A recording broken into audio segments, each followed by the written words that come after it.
Welcome to Half History Will Travel. I am your host, the Wilder Historian. Death and the Civil War are synonymous. The battlefield casualties and the men who died from disease can truly humble anyone who studies the war. The title of this video questions it being an exaggeration, not the numbers. The numbers have actually risen. The common number thrown around for decades was 620,000 and is still quoted as being the death toll, but more recent scholarship has placed the numbers at around 750,000. And a couple of historians have estimated over 800,000.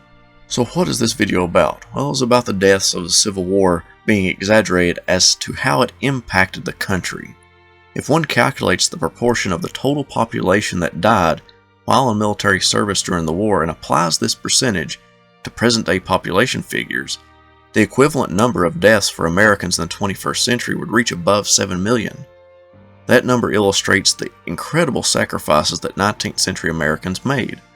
This video is based on Nicholas Marshall's article in the March 2014 issue of the Journal of the Civil War Era entitled The Great Exaggeration, Death and the Civil War. He argues that the impact of death on 19th century society has been exaggerated because we have placed modern concepts of death on the 1800s.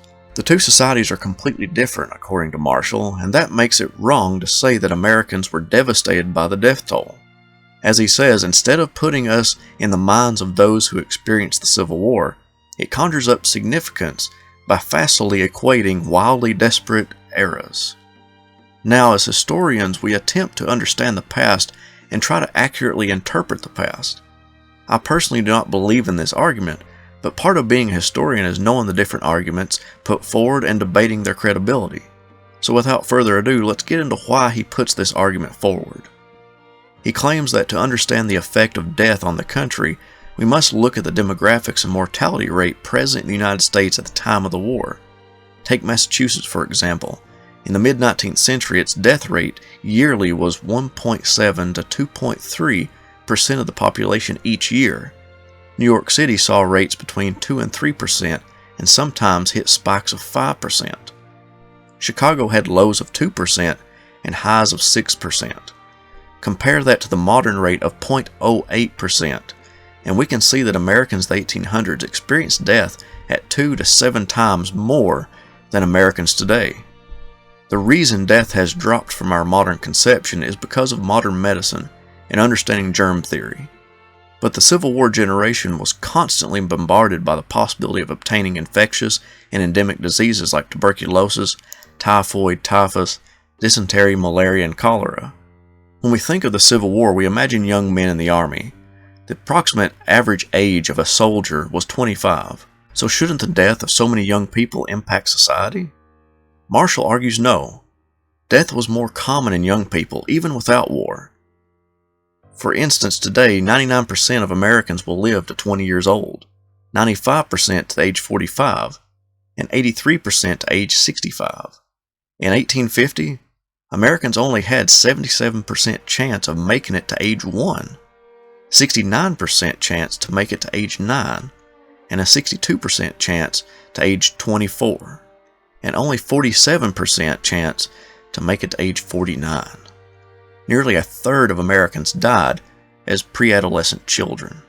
The next claim Marshall makes is that if we take the commonly accepted number of 750,000 deaths during the Civil War, if we divide that by 4, somewhere between 155,000 and 187,000 deaths accrued each year of the war.